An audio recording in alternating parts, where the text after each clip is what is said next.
Okay, so we're going to look at some more shaded area problems for this the lesson this week. Our first example says, find the area of the shaded region of the following square. So we're talking about area, so we have to remember our area formulas. The area of a square is side squared. The area of a circle is pi r squared. Now, if you notice, this is a right angle right there because this is a square. Thus, when you think about this, this is actually a circle that would look like this.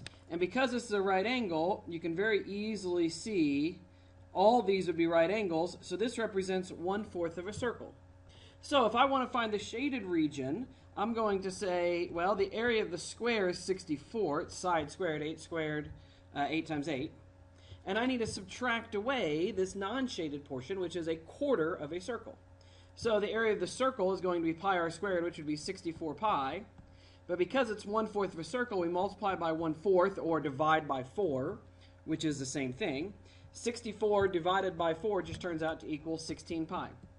So this part right here is 16 pi. So the key to this problem was noticing this represented 1/4 of a circle. Subtract the square minus the quarter circle, you get 64 minus 16 pi. We leave things in terms of pi. That's your answer. Find the area of the square, subtract away the part that's not shaded. Okay, this one's a little harder because now the shaded region is this part right here. Well, it actually turns out that we don't need to know anything about the square. All we're really worried about is the quarter of the circle. Again, this is a square, so it's a quarter circle.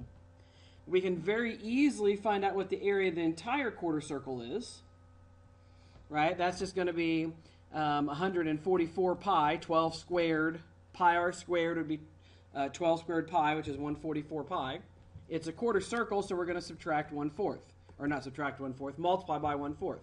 144 times 1/4, or divided by 4, equals 36 pi. Remember, multiplying by 1/4 is the same as dividing by 4. So all the shaded blue region that I've got on here is 36 pi. However, this part right here is not part of our answer, so we need to subtract it away. But you might notice that that's 12, and this is a right angle because it's a square.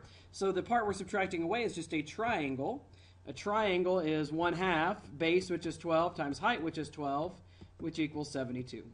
So our area of this region right here is 36 pi minus 72. Very simple to do. Okay, the next problem, find the area of the shaded region in this following square. Now there are two ways to do this, and I want to show you both of them. The first is to do what we just did. If you notice, if we look at this picture, we can apply that picture by drawing in a diagonal and focusing our attention on this part right here. I'm going to ignore this part right here.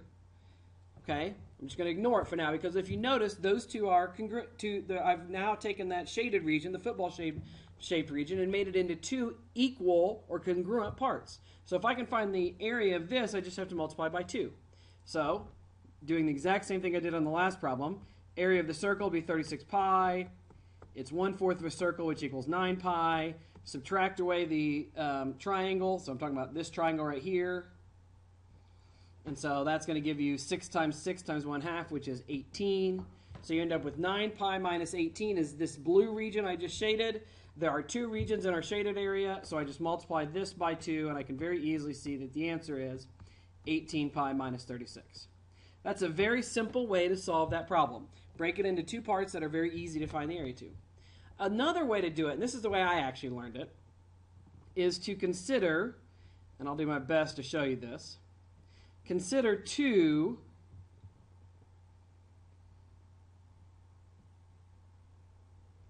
different circles here. If you notice, when I shade these, or two different quarter circles, if I were to, and let's see how well it allows me to do this, if I were to bring this part over here, if I would have drawn this well, you would notice that the two quarter circles would overlap to give you this shaded region. Okay, so let me do that for you again. If you've got a quarter circle and then another quarter circle. If you grab one of them, oh, they put them together. If you take one of them, if you can imagine bringing this one right here over to here, when I overlap them, this middle part is what I'm trying to find right here. So when I overlap them, what I've done is I've got a square, but then the overlap's been counted twice. And so this shaded region's been counted twice. So if I find the quarter circle, right, we said a quarter circle is just 9 pi. So 9 pi times 2 equals 18 pi. That's when I put those, that's how much area I have in the two quarter circles. But when I put them together, I have an overlap of the football. So if I subtract away the square, which is 36, all that's left is the overlap, and that is the answer as well. Either way is an okay way to solve this problem. These are problems that come up a lot, and they're really good to either way can really help you out.